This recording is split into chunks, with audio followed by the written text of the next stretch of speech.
welcome back to Wurm Online, the Let's Play. I am Larryihatechu, and I've done a few things with my microphone to try to make it a little better for you guys to hear me. Moved it down onto the desk, and hopefully I won't be breathing on the thing too much. I am still very congested, but that's just kind of how I am. And in this video, we are going to begin our trek off towards Glitterdale. So the Amnesty Road runs between Glitterdale and yep. Okay, this is the Amnesty Road down here. We want to go up here to Glitterdale and get through the Valley Forge Tunnel. The Voltron Army homestead is over in this area. But before we do that, I want us to get to Valley Forge Tunnel and do some forging inside there. There are some good ore deposits, and while we're doing that, I can talk about the purpose of this game. One of the things that many people have talked about is, well, you're just looking at the progress bars the whole way through. True, it's not the most exciting game in the world. But at the same time, you are making your own stamp on the world. Everything you see here has been made by another player at some point in time. Now, I'm not certain how much of these 3 cities were made by players, but I'm pretty sure that someone had to build them. And the people who designed the game work mostly on actual pieces, and like, you can make a well if you want, you can make a lantern, you can make all these fences, you can put stone slabs down. Everything you see in these places can be made on your own if you feel like it. Okay, where's the side part? Okay. Down here. Oh, that's interesting. Somebody dyed that lantern. That's why it's coming out green. Yeah, dye is an interesting thing. I've been playing around with it. To make green dye, I know you have to use copper lumps. So, okay, there's the road. But are we going the right way? Okay, first light. So, no. I think if we actually see the signs. So, Glitterdale, northwest 1.69 kilometers. Good. That's where we want to go. So yeah, some of the other aspects, I was out hunting last night with a group of people. We basically ran around looking for animals that were wild or loose and attacking them. You can tame animals, as you can see horses and stuff in these pins as we walk by. And once you have them tamed, you can feed them, fatten them up, kill them for more meat, or you can breed them and have more animals. Now, I don't have a pen yet for my animals, and I've just pretty much started with the animals. But it seems a very interesting way of doing it, as you can tame a whole bunch of things. I've seen bears, there are deer, the cave bugs I talked about you could tame. Technically, you could tame that rat we saw in the other video, which would be a little interesting. But,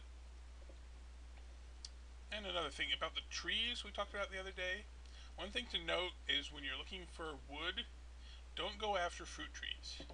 I don't remember if I said that before, but fruit trees will always only give you 1 log, and it will be a small amount, even if it's old. More corpses. So let's see, what else is there to talk about? Went over most of the things we got here. What we're going to do in the tunnel coming up. I'm going to first show you how to construct an anvil. The small anvils are what you need for making most of your tools to begin with. And for that we need iron, which we'll also find in the tunnel. But to use the iron you have to heat it up. When which I know there are some forges in the actual tunnel. I also know that you could just use a campfire if you needed to. But forges supposedly are better. The higher quality of the forge, the faster it should heat up, and I want to say the longer the fuel lasts for the fire. I'm not certain about that. Once we get into these past the tutorial stuff, yeah, I'm just a player just like you. So I'll go through a few more things here, and then I'll probably end this Let's Play. Move on to something more fun, like Dwarf Fortress. Then again, I'm not saying this isn't fun, but watching me make planks for 30 minutes isn't really fun for you guys, I'm sure. Okay. Stone fountains, kind of an interesting little thing. Again, you can make them if you have enough stone, but you right click on them, open, and they usually have water in them. Right click on the water and you can drink it. One thing I have noticed about water amounts, when you're low on your water, your stamina will not regain nearly as quickly as you are fully refreshed, which makes sense. Corpses up above, head. Yeah, most of the buildings constructions need nails, and that's going to be our target when we get to this tunnel. If we can get to this tunnel. We're still quite a ways away.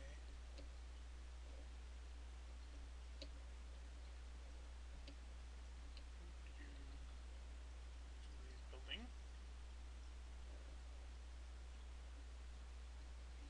Oh, an oak tree. One of the rarest trees on the server. Some jerk went around with an axe, killed every last oak tree he could find. So now, very rarely do you ever see an oak tree outside of a fenced-in area. I assume eventually they will come back, but for now, they're still very rare.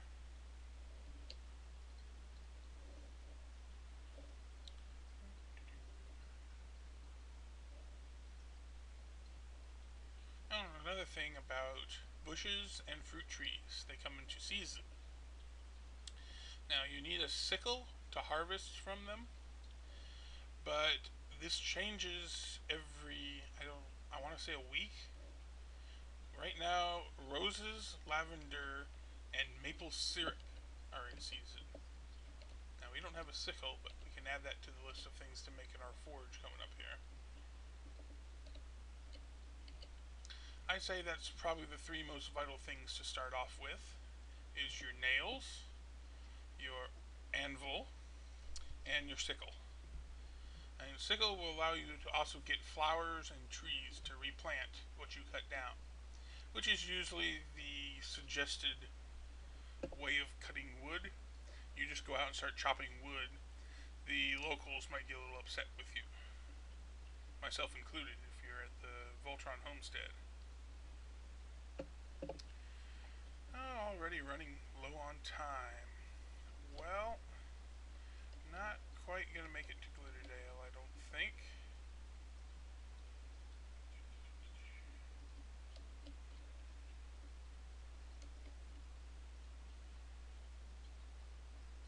That seems strange. Are all three that way?